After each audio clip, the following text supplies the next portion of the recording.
أعوذ بالله من الشيطان الرجيم بسم الله الرحمن الرحيم ربي اشرح لي صدري ويسر لي أمري واحلل عقدة من لساني يفقهوا قولي. سوري. ربی زدنی علما ربی زدنی علم ربی زدنی علما. یا اللہ سبحانہ و تعالی ہم اس کتاب سے جو کچھ بھی پڑھیں تو اس سے ہمیں ہدایت حاصل کرنے کی توفیق عطا فرما، اس پر عمل کرنے کی توفیق عطا فرما اور اس کی خیر اور برکت سے ہمارے دین اور دنیا کو سنوار کے، آمین یا رب العالمین۔ السلام علیکم ورحمۃ اللہ وبرکاتہ۔ Again Quranic prayers and selected verses کی ہماری سیریز چل رہی ہے اور اس میں ہم سورۃ النحل جو ہے بیسیکلی الحمدللہ لاسٹ ٹائم پچھلے سیشن میں ہم نے تھوڑی سی ایک مختصر کوشش کی تھی سورہ نحل کا انٹروڈکشن لینے کی۔ آج ہم وہ اپنا انٹروڈکشن بھی کمپلیٹ کریں گے اور کوشش کریں گے کہ کچھ آیات جو ہیں اس کو طرف ہم دیکھ سکیں۔ تو جیسے کہ ہماری بیسیکلی آئیڈیا یہ ہے کہ ان جرنل یہ ہماری کوئی تفسیر کی کلاس تو نہیں ہے، لیکن اب جیسے کہ ہم 14ویں پارے کے اوپر ہیں اور تقریباً 14واں پارہ سورہ نحل میں کمپلیٹ ہو جائے گا ہمارا، اور آگے آگے اب ہمارے پاس جو صورتیں آ رہی ہیں وہ کم کم ہی صورتیں وہ ایسی ہوں گی اب جو میرا خیال ہے میں سب کو میوٹ کر دوں۔ کم ہی صورتیں ایسی ہوں گی ہمارے پاس جو ایک پارے سے اوپر جائیں گی۔ اب جو ہے زیادہ تر صورتیں جو ہیں وہ ایک پارے سے اندر ہی ہوں گی۔ تو اس میں ہم ٹو گیٹ خیر اور برکت اور to get the introduction, to get idea کہ ایک تعارف سمجھ لیجیے ان آیات کے ساتھ، ایک تفصیلی تقابل اور تفصیلی تشریح تو ہم ہر آیت کی نہیں کر پائیں گے، لیکن اب ہم بجائے اس کے کہ جیسے ہم نے جب لمبی صورتوں میں ہمارا طریقہ یہ تھا کہ ہم سورہ بقرہ میں، سورہ آل عمران میں کہ ہم نے صرف سلیکٹڈ آیات اٹھائی تھیں یا سلیکٹڈ یا جو منتخب آیات جن کی ہم نے تشریح کرنی تھی، جو دعائیہ آیات تھیں یا اس طرح، لیکن یہاں ہم یہ کام کر سکتے ہیں کہ ہم ایک ایک آیت کو پڑھ ضرور سکتے ہیں اور پھر ہم اس آیت پہ جا کے جو ہماری دعائیہ آیت ہے یا اس سے متعلق کوئی خاص ریفرنس ہے تو اس کی ہم زیادہ ڈیپ تشریح کوشش کریں گے جتنی اللہ نے ہمیں توفیق دی، لیکن ہم اسکپ نہیں کریں گے کہ تاکہ یہ کہ ایک just to have an idea کہ کس سورہ میں بات ہوئی کیا ہے۔ تو اس طرح ایک ہمارے پاس ایک جسٹ انٹروڈکشن ہو جائے گا، ایک تھوڑا سا آئیڈیا ہو جائے گا، ایک ریویژن بھی ہو جائے گا اور ساتھ ساتھ ہماری قرآن کی آیت بھی کمپلیٹ ہو جائیں گی۔ تو اس حوالے سے ہم انشاءاللہ تعالیٰ یہ کہیں آپ کو ایسا لگے گا کہ ہم بہت جلدی جلدی سے کچھ آیتوں کو کور کر رہے ہیں، وہ صرف اس لیے کہ میں ان کو اسکپ نہیں کرنا چاہتی ہوں ایٹ دس پوائنٹ، اور اب ہم چاہتے ہیں کہ یہ دیکھ لیں کہ سورہ میں کیا کیا ہمارے لیے سبق ہے موجود۔ تو سورہ نحل اس کی جو مصحف کا آرڈر ہے، اس میں 16واں آرڈر ہے، 14ویں پارے میں ہے۔ 14ویں پارے میں یہ پاؤ پارے سے شروع ہو کر اور آخری بالکل آخری آیت تک جاتی ہے۔ 14واں پارہ جو ہے وہ ختم ہوتا ہے سورہ نحل کے اوپر۔ اس کی 128 اس کی آیات ہیں۔ تین پاؤ جیسے کے بارے میں یہ تین پاؤ پارے کی سورہ ہے۔ اس کا نام جو بی ہے النحل، ہنی بی، شہد کی مکھی، اس آیت نمبر 68 میں وہ آیت آئے گی، اس کے متعلق اس میں دیا گیا ہے۔ جب ہم اس کی بات کرتے ہیں اس کے نام کی تو یہاں ہمیں ایک چیز یہ بھی ہے کہ یہ سورہ النعمہ، جو بہت پرانی کلاسیکل تفاسیر ہیں، جو بہت عربی کے کلاسیکل اسکالرز ہیں جنہوں نے اس سورہ کی تفسیر ڈیٹیل تفاسیر لکھی ہیں، انہوں نے اس سورہ کو السورہ النعمہ کا نام بھی دیا ہے، یعنی کہ نعمتوں کی سورہ۔ اس سورہ میں جتنی زیادہ لسٹنگ ہمیں اللہ سبحانہ تعالیٰ کی نعمتوں کی ملتی ہے وہ کم ہی صورتوں میں ملتی ہے۔ سورہ مائدہ ہم پڑھ کے آ چکے ہیں، وہاں سورہ انعام ہم پڑھ کے آ چکے ہیں، وہاں پر بھی کچھ ہمیں اس طرح کی لسٹنگ ملتی ہے۔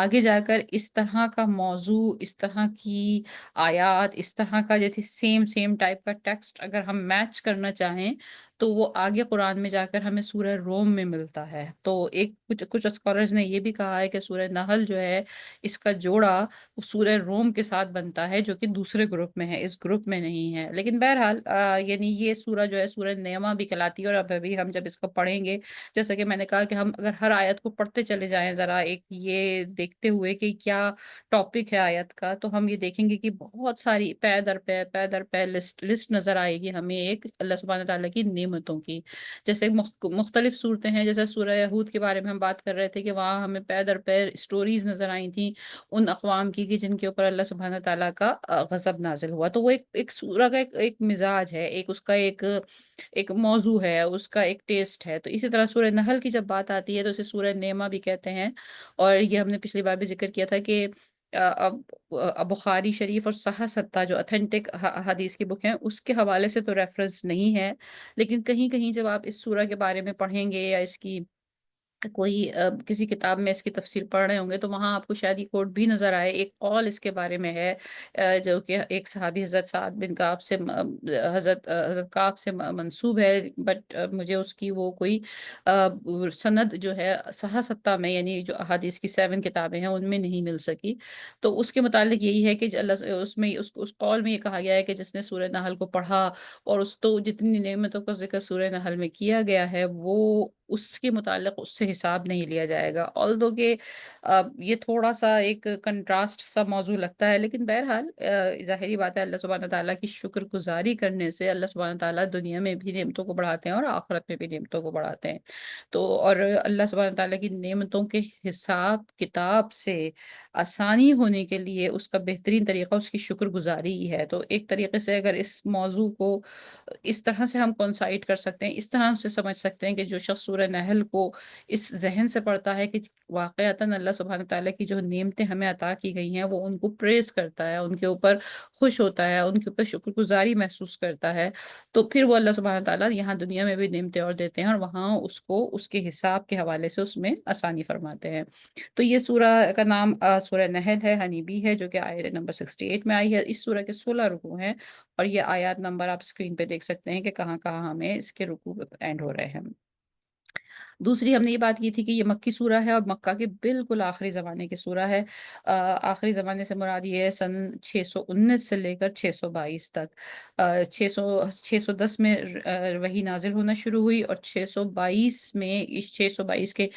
کبھی پورا سال اگر ہم کاؤنٹ کر لیتے ہیں تو یہ 12 سال 8 مہینے یا اپروکسیمیٹلی 13 سال بنتے ہیں جب ہجرت واقع ہوئی۔ تو یہ بالکل لاسٹ پارٹ آف دا جو ہجرت کا جو آخری مکی دور کا جو آخری سال ہے، سخت ترین سال ہیں، سخت ترین ایموشنلی بہت اسٹریسفل ہیں نبی کریم صلی اللہ علیہ وسلم کے لیے اور ایمان مکہ میں جو لوگ ایمان لائے ان لوگوں کے لیے۔ تو یہ اسی دوران کی سورہ ہے، وہیں پر یہ سورہ النحل کا نزول ہے۔ تو مکی سورہ ہے، منزل کے اعتبار سے یہ تیسری منزل میں ہی شمار ہوتی ہے یہ سورہ۔ تو منزل جو ہے اور منزل کی جو ڈویژن ہے، ہم نے یہ بات کی تھی کہ یہ صحابہ اکرام کے زمانے سے ہی چلی آتی ہے اور اس کا جو مین آئیڈیا تھا وہ یہ تھا کہ اس زمانے میں جو لوگ ماشاءاللہ قرآن کا جو جن کی تلاوت کا اور ان کی اٹیچمنٹ کا اس کتاب کے ساتھ بہت زیادہ اس میں ان کے مضبوطی پائی جاتی تھی، تو اس منزل کی جو ڈویژن تھی، اس کا جو آئیڈیا تھا وہ یہ تھا کہ 7 دنوں میں قرآن کو ختم کر لیا جائے، اس لیے 7 منزلوں میں اس کو ڈیوائڈ کیا گیا تھا۔ تو اس حوالے سے اگر ہم دیکھتے ہیں تو جیسے جو پہلی منزل ہے وہ اس میں سورہ بقرہ سے وہ شروع ہوتی ہے اور سورہ نساء تک آتی ہے، یعنی یہ کہ تقریباً وہ تقریباً وہ 5 سوا 5 پارے کی سورہ ہے اور اس زمانے میں ظاہر ہے جو قرآن کو سمجھ کے پڑھتے تھے، حفاظ تھے، عربی بہت اچھی طریقے سے پڑھتے تھے، آیاتوں کو سمجھتے تھے اور جانتے تھے، تو ان کے لیے 5 پاروں کو ایک دن میں پڑھنا ان کے لیے کوئی بہت بڑی بات نہیں تھی۔ اگر ایون آج بھی اگر آپ دیکھیں کہ جن لوگوں کی سورہ بقرہ بہت رواں ہے یا جو بہت زیادہ ماشاءاللہ تلاوت کرتے ہیں تو 3 پارے 4 پارے ان کے لیے کوئی بہت بڑی بات نہیں ہوتی ہے، کسی کے لیے تو شاید ایک آیت بھی بہت بڑی بات ہوتی ہے اور یہ اللہ سبحانہ تعالیٰ کی توفیق ہے جیسے عطا کی جائے۔ تو مطلب جرنلی 5 پارے سوا 5 پارے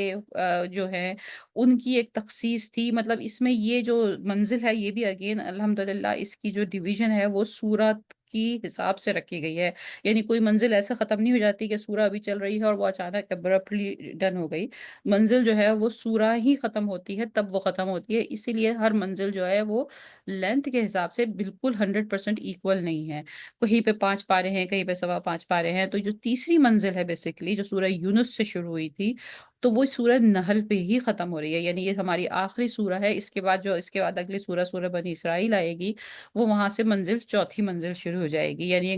آج بھی اگر ہم یہ اللہ سبحانہ تعالیٰ سے دعا مانگے اور توفیق اللہ سبحانہ تعالیٰ دے کہ ہم 7 دن میں قرآن کو ختم کرنا چاہیں، تو پہلے دن سورہ بقرہ سے سورہ نساء تک تلاوت ہوئی، پھر دوسرے دن سورہ المائدہ سے سورہ توبہ تک تلاوت ہوئی اور تیسرے دن سورہ یونس سے تلاوت ہوئی اور جو کہ سورہ النحل پہ ختم ہو جاتی ہے۔